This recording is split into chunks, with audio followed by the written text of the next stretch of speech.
구독자분들의 부의 사다리를 제공해 드리겠습니다. 안녕하세요. 부의 사다리입니다. 네, 오늘은 6월 20일 화요일 장마감 후에 주요 종목들에 대해서 영상 살펴보도록 하겠습니다.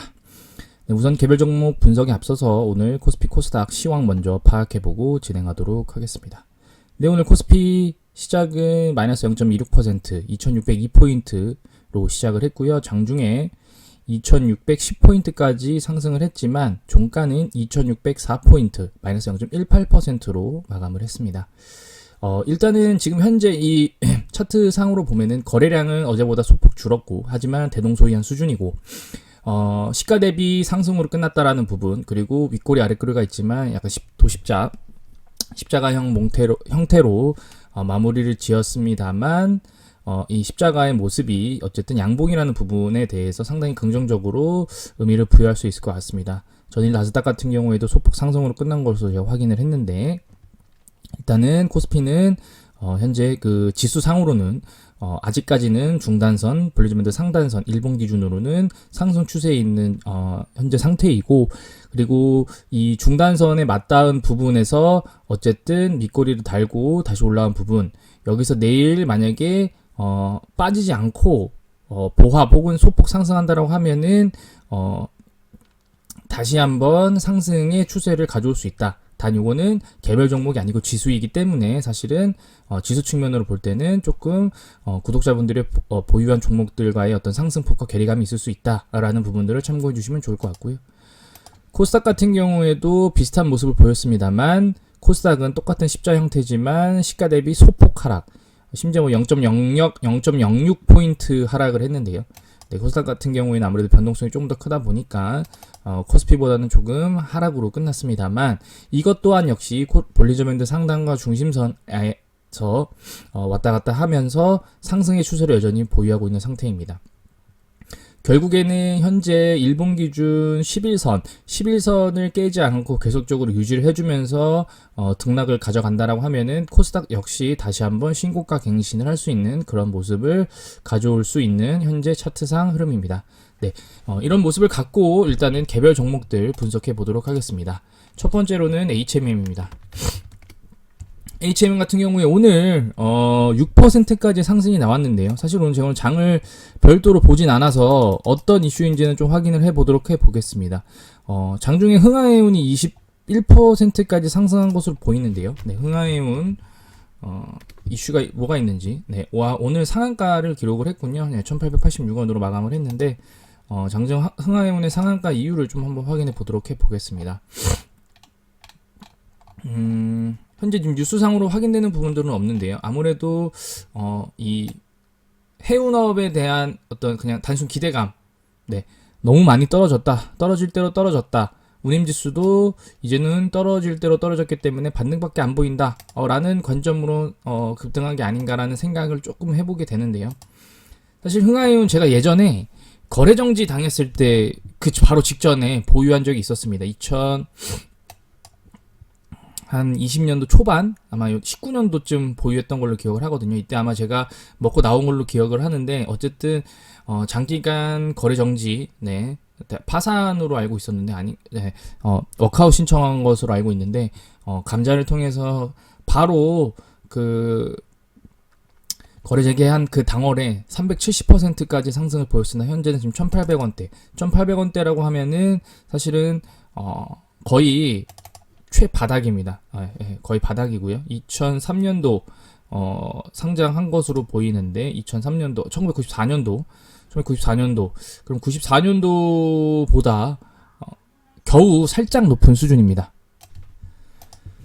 제가 과거에도 말씀드렸지만 해운업 같은 경우에도 운임지수가 SCFI 운임지수냐 아니면은 BDI 지수냐 그에 따라서 다 다르기 때문에, 네, BDI 운임지수냐에 따라서 다르기 때문에 사실은 해운이라고 하더라도 같은 해운업으로 보고 몰아서 이렇게 폐마를 형성해서 움직이진 않는다. 움직이더라도 결국에는 제자리로 돌아온다라는 부분들 한번 말씀드리겠는데요. 그렇기 때문에 장중에 아마 흥하해운의 상승으로 인해서 잠깐 펌핑을 한 것 같은데요. 아침 10시에 펌핑을 한 것 같은데, 흥하해운 역시 아침 10시 10분에 상한가를 찍고 다시 하락했다가 다시 상한가를 찍는 그런 모습, 네, 동등한 모습입니다. 그렇기 때문에 사실은 너무 아쉬워하거나 아니면은 뭐 잡주다라는 생각은 안 하셨으면 좋겠습니다. 왜냐면은 일단은 거래량 역시 그렇게 많지 않고요. 그 다음에 단순히 어떤 그 단타꾼들의 그런 그 단기 차익 실현을 위해서 들어온 어떤 펌핑 세력들이기 때문에 사실은 어쨌든 전일의 종가보다는 조금 못 미치지만 그럼에도 불구하고 어쨌든 이 볼린밴드 딱 상단까지 터치하면서 여전히 상승을 할 수 있는 위치에는 있다. 그리고 제가 어제 말씀드렸듯이 18,600원이었나요? 네, 요 라인만 지켜주면은 어쨌든 다시 한 번의 상승을 가져올 수 있기 때문에 크게 걱정 안 하셔도 좋을 것 같습니다. 다만 사실은 이런 이 흥하이온이 상한가를 갔는데 왜 난 안 갔나 이런 거를 걱정하기보다는 현재 지금 추세에 조금 더 집중을 하셔야 되는데요. 연기금이 여전히 매도를 하고 있는 상태입니다. 결국에 제가 HMM이 과거에 4만원까지 갔을 때의 주포는 외국인과 연기금이 번갈아 가면서 진행을 했고, 결국에는 두 기관의 시너지 쌍끌이 매수가 들어올 때 그때 한번 폭발을 했던 그런 부분들이 있습니다. 뭐 결국에는 고점이라고 볼 수 있는 시그널은 어떤 특정 투자 주체가 지속적으로 순매수를 해오다가 갑자기 매도를 하는데 가격이 계속적으로 오른다. 그러면 결국에 제가 볼 때는 그 수준은 초사 어깨 이상, 네, 그러니까 거의 고점에 다다랐다라고 볼 수 있는데요. 일단은 현재는 외인도 매수를 멈추고 다시 매도로 돌아섰고, 연기금은 현재 지금 6일 연속 매도를 하고 있기 때문에 현재 상태에서 이렇게 매매 동향이 좋지 않은 상태에서의 상승은 그래도 HMM이 단단한 기업이다라는 것을 보여주는 그런 모습입니다. 대차장고는 큰 움직임은 없고요. 그 다음에 금일 공매도도 7% 정도 비중으로 여전히 높기는 합니다. 제가 볼 때는 이 공매도 비중도 3% 미만으로 떨어져 줘야 이 종목에 대해서 하방을 보는 세력들이 이제는 없어졌다라고 이해할 수 있을 것 같고요. 어쨌든 현재 지금 주봉으로 보면은 시가 대비 이제 거의 다 올라왔습니다. 네, 제가 볼 때는 금주의 주봉도 양봉으로 마감을 하거나 십자가 형태로 마감을 해준다라고 하면은 다음 주, 다다음 주 다시 한번 반등을 노릴 수 있는 그런 환경을 갖출 수 있을 거라고 생각을 하고요. 그게 아니고 다시 음봉으로 찍어버리면, 그러니까 시가 대비 하락으로 마감해버리면은 추가적인 하락이 나올 수 있을 것 같은데, 그 추가적인 하락이 나오더라도 18,600원을 지지해준다라고 하면은 HMM은 다시 한번 반등을 위한 준비를 할 수 있다. 기대해 보셔도 좋을 것 같다. 라고 말씀을 드리도록 하겠습니다. 네, 이상으로 HMM에 대해서 영상을 마치도록 하겠습니다. 다음으로는 SK케미칼에 대해서 영상 올리도록 하겠습니다. 네. SK케미칼 오늘 73,700원으로 시작을 했고 73,700원으로 마감을 했습니다. 시가 대비 종가 동일하게 마감을 했고요. 거래량 소폭 늘어든 상태입니다. 뭐 관련된 뉴스는 전혀 없고요. 뭐 헌혈의 캠페인 이런 것들은 그냥 홍보팀에서 내오는 내용이고, 한 가지 좀 특이사항은 일단은 외인과 기관이 대외적으로는 모두 다 매수를 해줬다라는 부분입니다. 그 중에서 사실 오늘 거래량이 36,000주, 그리고 한 투자 주체의 최대 순매수량은 기관이 8,000주가 가장 큰데, 이 8,000 중에서 6,300주를 연기금이 매수를 해줬다, 순매수를 해줬다라는 부분입니다. 더 중요한 거는 매도량을 줄였다라는 부분인데요. 매수는 8,100주, 매도는 1,800주로, 매도는 최근 4일 중에 가장 최저 수준이고, 매수도 최근 거의 2주, 한 달 사이의 최대 수량입니다. 일단은 제가 항상 말씀드리지만 SK케미칼처럼 친환경 플라스틱에 관련된 좋은 재료와 뉴스들이 있지만 시장에서 관심이 없는 종목들 같은 경우에는 결국에는 수급에 의한 가격 변동이 가장 주를 이룬다라고 말씀을 드렸고요. 그 중에서 당연히 외국인과 연기금이 있고요. 대차장고는 2,500주 소폭 늘었고요. 프로그램 매매는 오늘은 물론 8천만원 순매도를 했지만 전일 대비는 약 3억원 정도 순매수를 하면서 상승을 이끌었다라고 생각이 됩니다. 공매도 같은 경우에 여전히 1.45%, 물량이 훨씬 적습니다. 네, 일단은 SK케미칼은 바닥은 다졌다라고 좀 생각을 하게 되거든요. 바닥을 다졌다라는 부분은 그 말이 바로 상승을 곧 가져올 거다라는 그런 내용은 아닙니다. 네, 오랜 기간적 횡보도 충분히 가능할 수 있습니다. 네, 계속 소폭 상승과 하락을 진행하면서 뭐 8만원 갔다 7만원 갔다 8만원 갔다 7만원 갔다 플러스 마이너스 15% 이내에서 왔다 갔다 할 수 있는 상황인데요. 뭐 그러면 혹자는 이런 상태에서 상승할 때 먹고 하락할 때 팔고 뭐 이러면 되는 거 아니냐라고 생각하실 수도 있는데, 상승폭이 플러스 마이너스 15% 정도가 가장 최대치이기 때문에 이런 상태에서 스윙 같은 경우에는 쉽지 않은 상황입니다. 차라리 배당을 받고 이 종목에 현재 지금 물려 계시다라고 하면은 매도를 하기보다는 중간 배당도 받고 그다음에 연말 배당도 받고 그다음에 뭐 여유 자금이 생기면은 추가 투자하면서 평균 단가를 낮추는 그런 작업들도 필요하지 않나라는 생각이 듭니다. 그런 상태에서 사실 오늘 SK케미칼이 상승했던 이유는 바로 어제 제가 영상을 올리고 나서부터 있었던 SK바이오사이언스의 뉴스가 하나 있는데요. SK바이오사이언스가 현재 그 WHO 긴급 사용 승인을 받았습니다. 지금 스카이코비1이 세계보건기구 긴급 사용 목록에 등재가 됐다. 그래서 이 스카이코비온은 초전 설비를 갖추지 못한 저개발 국가에도 원활히 백신 공급을 할 수 있다는 장점이 있다. 뭐 이런 내용들인데요.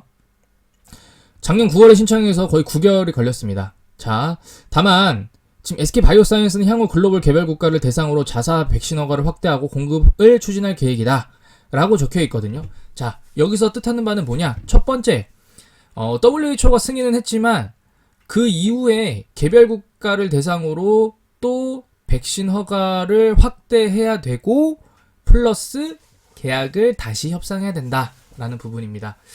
사실은 제 영상 기존에 보셨던 분들은 아시겠지만 저 노바백스 한국에 들어오자마자 최초로 맞았습니다. 노바백스 1차 나온 날, 그날 바로 이제 병원에서 접종을 했는데요.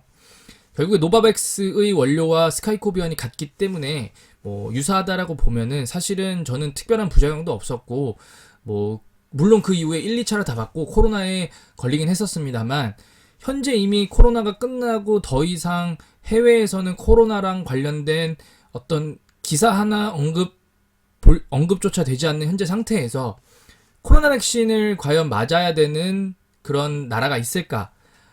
그리고 그 구매를 희망하는 나라가 있을까라고 냉정하게 되묻는다면 저는 없다라고 생각을 합니다. 그렇기 때문에 사실은 당연히 제가 어제 어떤 구독자분께서 WHO 승인 났다라는 좋은 소식을 알려주셨는데요.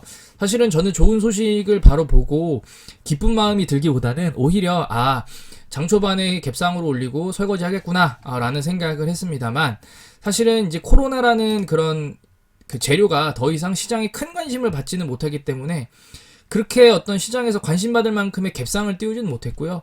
반대로 갭상을 띄운 후에 아예 설거지 수준으로 추가적인 하락이 나오지는 못했습니다. 물론 지금 현재 보시면은 약 3%, 고점 대비 3% 정도를 떨어뜨렸는데요. 뭐 그럼에도 불구하고 오늘 같은 경우에 어쨌든 시가 대비 상승, 전일 대비 종가 대비 상승으로 마감을 했고, 그리고 보통 이런 차트 고점, 지금 보시면은 일본 기준으로는 단기 고점입니다. 왜냐면은 5일선, 11선 위에 있고 그 다음에 볼린저 밴드 상단을 돌파했기 때문에 단기 고점입니다. 우리가 보통 볼린저 밴드 상단을 돌파 후에 그 상단 가격을 유지해주지 않는다면 추가적인 하락이 나올 수밖에 없다라고 생각을 하는데요.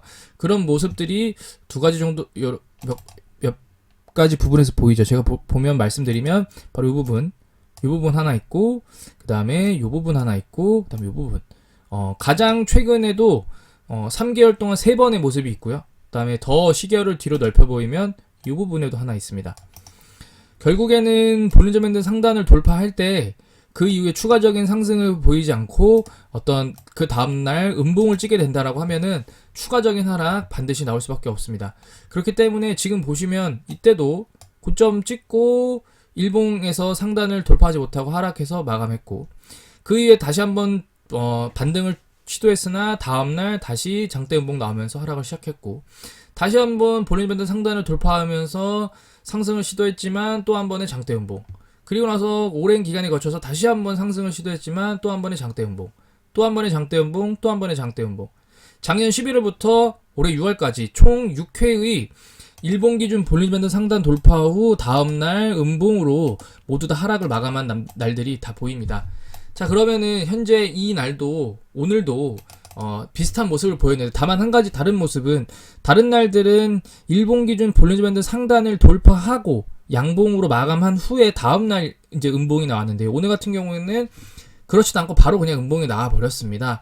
그리고 음봉의 이 두께도 상당히 두껍고요. 그렇기 때문에 저는 오히려 역으로 내일 추가적인 하락이 반드시 나온다라기보다는 내일은 오히려 큰 움직임을 보이지 않지 않을까.